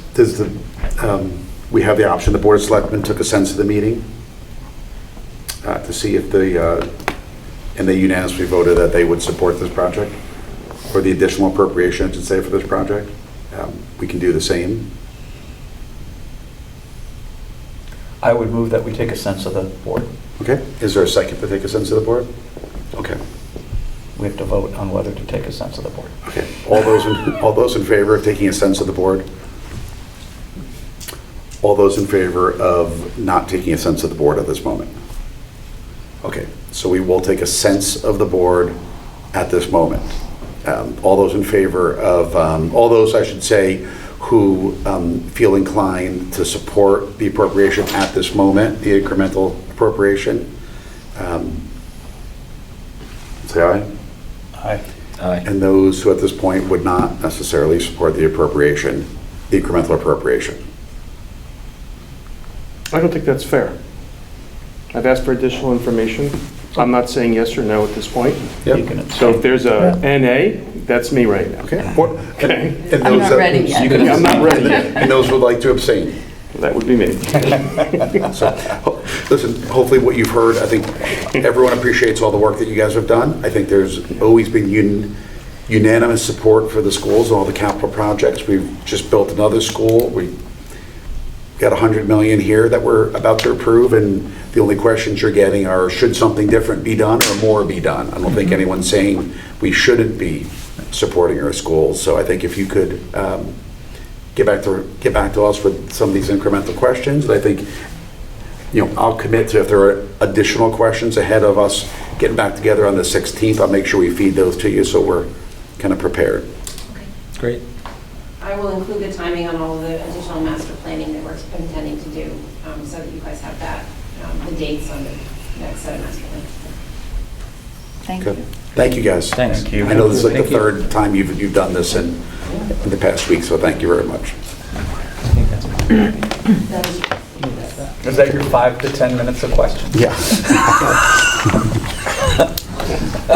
Yeah. Were we longer than last time? Okay. Chris, thank you guys very much. Thank you all.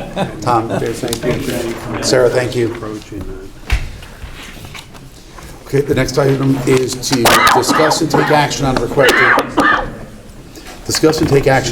to reallocate unused bond proceeds of $274,971 from the Holmes roof replacement project into the Hindley portion of the HHR school renovation project. So back in 2019, we started spending money on the Holmes roof and skylight project. The budget was $1,020,000, of which we bonded $1,003,000 to $40,000 based on input from the Board of Education on how quickly they expected to spend it, and what they expected the total cost to be. It turns out the total expenditures are $798,000, and we found out after the fact that they believed it to be eligible for up to $70,000 of a state grant. I've been keeping it open, hoping that we can get the final state grant number. So where it stands right now with what we have bonded, what we have spent, we have a cash surplus of just over $200,000. If we get the full $70,000 state grant, we'll have a cash surplus of $274,000. So I've been waiting, hoping to get the state grant numbers so we know the exact number that we can transfer out of here, but we don't have that yet. And we are required, we can only transfer unused bond funds up to 5 years from when they were issued.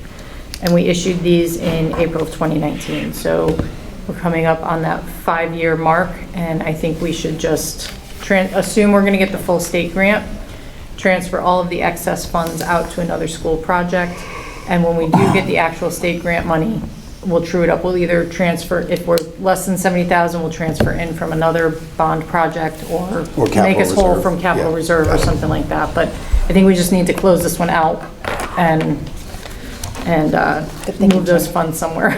So, and then the Hindley roof replacement is going to be a similar situation. That one we issued in May of 2020, so we have another year on that. Yep. But it's the exact same situation. So I'm looking to move these into the Hindley project of HHR. We began spending on that back in 2021. It meets all the requirements, and it'll keep our debt service easily separated between town and Board of Ed. Jen, for things like this where we're reassigning the proceeds, if you will, from a bond issue, was there any specific language in the initial, offering memorandum or anything like that as to what the proceeds were used for? And is there any concern that we need to have bond counsel review that we can actually reallocate the proceeds? The resolution that you have before you was prepared by bond counsel. Okay, so they have reviewed the language and they're comfortable that Yep, it's an okay thing. Yep, this is absolutely allowed.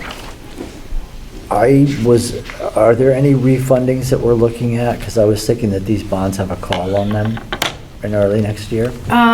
So Mark Chapman, our financial advisor, he does keep an eye on that for any refunding opportunities. At the moment, I don't think we have anything, but he does keep his eye on that. I don't know what the call, we were doing 5-year calls for a while. I don't know on the 2019s if we had switched to 7-year, because we did switch to 7 at one point to make them more marketable. Yeah. So I don't know off the top of my head if the 2019s are a 5-year call or a 7-year call. Okay, and just for educational purposes, so I can understand how this stuff works, if they were to be callable and it was deemed to be, a good idea to do so, how does that affect what we're doing tonight? It actually would not affect it, because we would be refunding the full issue. I think we issued $4,185,000. Not the full issue, but we would be refunding the portion that was callable. And we've already issued it, so we can't unissue it. So if it's- So we would still have to allocate it to a project. So if it's callable, we issue a new bond and effectively use the proceeds to prepay the prior bond. Essentially, yeah. I think when you look at, if the notion's like we have a little bit extra, why don't we just call the bond? Right.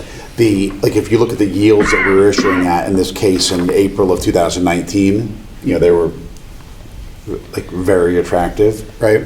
So you never want to take and call a bond, you don't necessarily want to call the cheap bonds. No, and just reallocate it. I understand the concept. I just want to make sure that somebody was looking at Yeah, that. what we have done in the past, we have used when rates were very low and these bonds became currently callable, we used some of our investment proceeds that were earning, like 0%. Right. To go out and buy at par 5% bonds. So we did do that sometimes.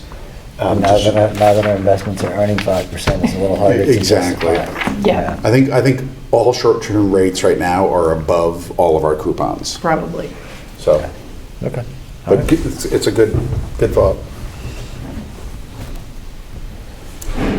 Which is why I put you on debt service for the budget. Okay, so everyone all set with that? We're going to move that into HHR? Into Hindley. Sorry, into Hindley? I think we Sorry, need to Hindley take a portion of vote. HHR. So I'll accept the motion to reallocate $274,971 from the Holmes roof replacement project to the Hindley Elementary School renovation project. Rob moves, Paul seconds. All those in favor? Unanimous. Okay. Next item on discussion here is 2025 budget. So I showed what everyone was assigned to in terms of our Board of Selectmen budget topics during the last fiscal year budget.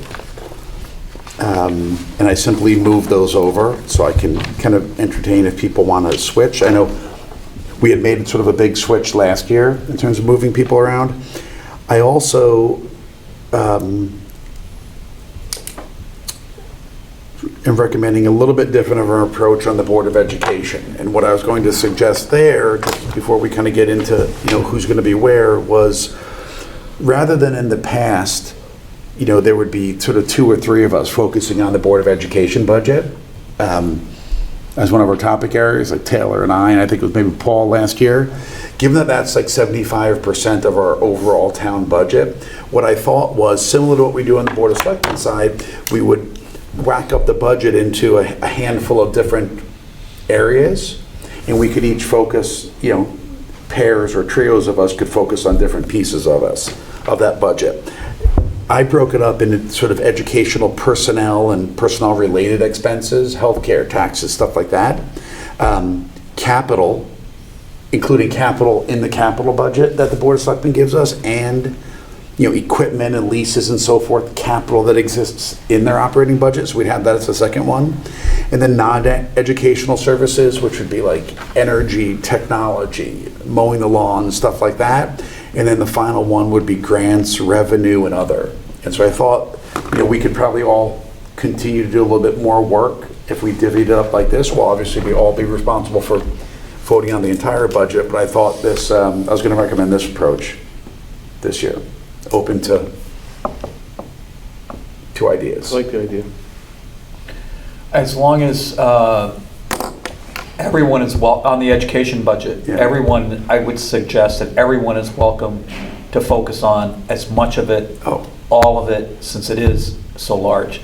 So that if you're Yeah. assigned to mowing expenses, but you want to focus on teacher salaries, your contribution is welcome, you're just not point on it. Yeah, 100, just like last year. I mean, everyone's responsible to be aware of everything because we vote on everything, right? So, but yeah, I mean, it's a great point, Dan. Right, to Dan's point a little bit, the education personnel related is probably 60, 70? Yeah, that's 60%, but of that, most of it's just sort of locked in. So it's, True. you know, I would say like when you look at that, that's more you're looking at Q, not P. Well, I think I think it's, another way of saying it is classroom. Yeah. Right, and I think that's where 90% of the debate is on classroom related, it seems to me. And I think a lot of us are interested in that debate, even though we may not be assigned to it. Right, and I always think the other major swing factor, if you want to call it that, is health insurance every time, right? Yeah. So, yeah, I'm with Dan. I love the idea of kind of breaking it up, but having the ability to comment, look at, whatever you want to call everything else. So are we putting insurance in non-educational services, or are we putting it in personnel and related expenses? Well, I think with respect to insurance, you know, not non-health insurance, health insurance is all employee-related cost and so So forth. it's in the first item? Yeah, other insurance would be It in, doesn't matter, but- you know, would be like non-educational services, like the insurance for the lawnmower. Yeah, GL, Yeah. cyber, whatever else is in there.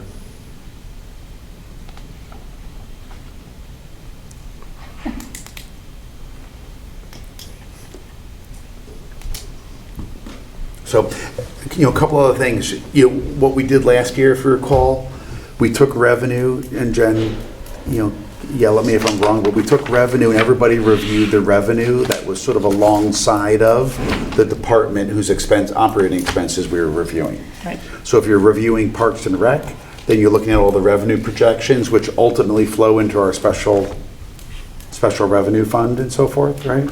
No. Special revenue fund is its own thing, and that flows into the general Some of fund. which. Yeah, but don't all the collections come into the special revenue No, fund? they have other revenues as Just the well. program, just the. That's right, program expenses, I meant, yeah. And if you're looking at general government and you're looking at town clerk's office, you're going to be looking at town clerk revenue. In Parks and Rec and program revenue, sorry.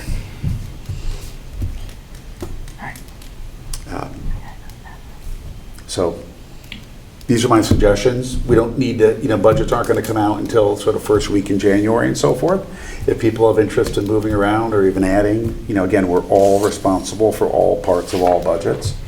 This is just sort of where we're going But to lead the it's fair, discussion. I think it's fair to say some of these budgets are being formulated now. While they haven't been adopted, the departments are working on them. And so some of that dialogue is bubbling up to public meetings. So it's an opportunity to start diving in earlier than the formal budget process kicks off, which is, I think, why we were advocating to get the budget assignments earlier. Yeah, and so the Board of Ed, I think their budget books will be released kind of right after the new year. And I think their first meeting's Super Saturdays on January 6th.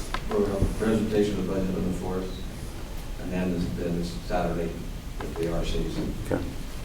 I think the Board of Selectmen maybe, are they a week behind that? A couple weeks behind. Couple weeks behind End of that. January.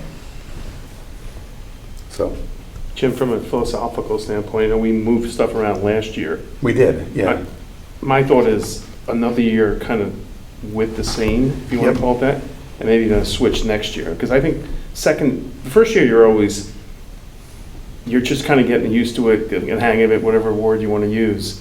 Second year, a little more comfortable, then I think it's time for a change. Like the next time, like 2025, I think would be the time we kind of swap out. Like I probably would swap out of police and get into something else, and then give somebody the opportunity to, because it's interesting. Plus, I haven't done Parks and Recs in 2 years. Yeah, I think it's good every few years. You could start writing the police budget by now. Chief wouldn't like that. Tell me about the locker room. Yeah. And the only thing else, Jim, on this is how quick can we get the dates? The dates, and also who's our RTM. our RTM buddy? Yeah. F&B buddy. Yeah, I'm not sure if they've made assignments yet.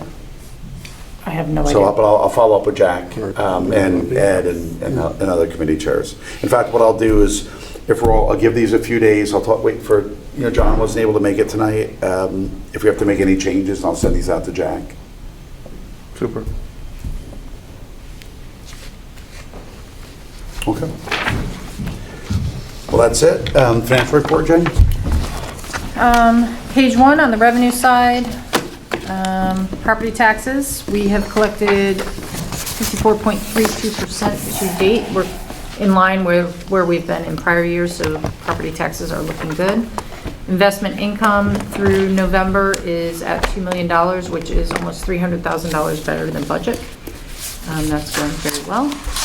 And then on the expenditure side, I just wanted to point out, at the bottom of page 1, the police department, assuming straight line expenditures, we would expect to see about 41.66% expended through this year, through November. They are actually at 40.57 because they are fully staffed, and that's where we've had significant surpluses in the last couple of years. So I think they're in a really good position with their staffing, and as a result, we're not going to see as big a surplus on the expenditure side. So Jen, I thought somebody resigned recently, but was... And then was we that a were quick able to replacement? hire very quickly, yeah. Awesome. Awesome. Yep. They do have, the new position that was approved in the fiscal '24 budget was to be funded as of January 1st. So as of January 1st, they'll have a vacancy until that is filled, but they seem to be able to hire pretty quickly at the moment. Everything else on the expenditure side is tracking as expected. On state revenues, we do expect that we'll be better than budget due to the unbudgeted MRSA sales tax sharing. And then on page 5, I wanted to let you know at the bottom, the 7/1/2023 unaudited fund balance, I've updated that based on the draft audit. So we're at 30.8 million for unassigned fund balance, which puts us at 18.63 of the fiscal '24 adopted budget. At the time that we were working on the budget, with the contribution that we made and the conservative projection, we were expecting to be at about 17%. So we're significantly better than that. And then the other funds are tracking as expected. I did include the kind of average collections on the parking fund. So parking tickets ticking up a little bit. I gave you the average monthly collection, but what we're really seeing is in October, November, a big increase. So the beginning of the year was a little lower collections, but those are going up now as we have our 2 parking rangers working and ticketing. And parking permits, the renewals are strong yet again. Active bonded projects, we talked about Holmes roof and skylight and Hindley roof replacement, how those are going to need to be handled.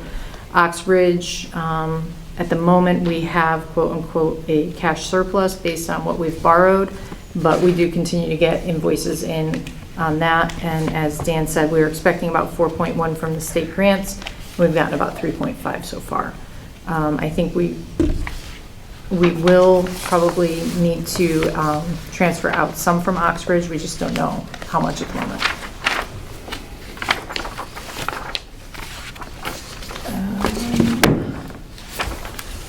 Great Island, not much activity since the last month. We've spent just about $77,000 since our last meeting.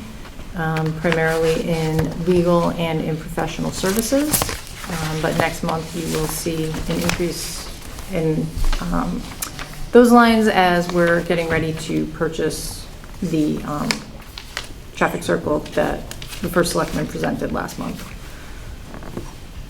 And then ARPA, we had a pretty good discussion about that already. We have all the project status updates that were in that transfer to close them out, and this will be updated for next month to show the new contingency amount as well as add in the increased appropriation over to the paddle courts.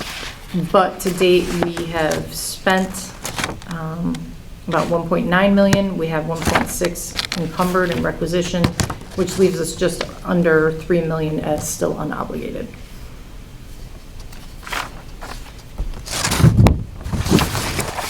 Any questions? Nice see the locker room, though, thank you. The second one. It's timing. Sorry. Okay. Approval of minutes. Review and approve November 21st minutes. I do have one question for everybody because Channel 79 got a late start, so I couldn't see this on the video. But top of the second page, the motion to add to the agenda the presentation on Green Island, which island should be capitalized. Yeah. It's the only thing I noticed, but I didn't want to be too picky. I didn't have who made the motion and who seconded. Does anyone recall on that? If we remember that. I would be impressed. Pretty great. As long as they were present, it's okay. So from my notes, I think it was Dan and David, but I wasn't certain, so if anybody has information to the It contrary, felt we can like- change it. I usually go like this. No, but I dialed in. That's true, so that's right. There goes I that dialed theory. in, so I don't know who was sitting Maybe it here was as the John. person. You know, actually, I think maybe it was Paul. No, Dave, you were actually sitting on my I right. think Maybe I was it was sitting to Dave your and right. John. It's Yeah. Dave and John, probably. Probably not Yeah. me, yeah. All right, So Dave made it. so I'll update that to made by David and seconded by John. The fact that they think you look like Dan, and probably that's why they gave it to Dan here. Come on, I look younger than he does. Well, you are younger than I am. Okay, so with the modification that the first motion was made by Dave Martin, and seconded by John Walcott, can I get a motion to accept the November 21st meeting minutes? So moved. Second. David moves, Rob seconds. All those in favor? Okay. Let's get out of here.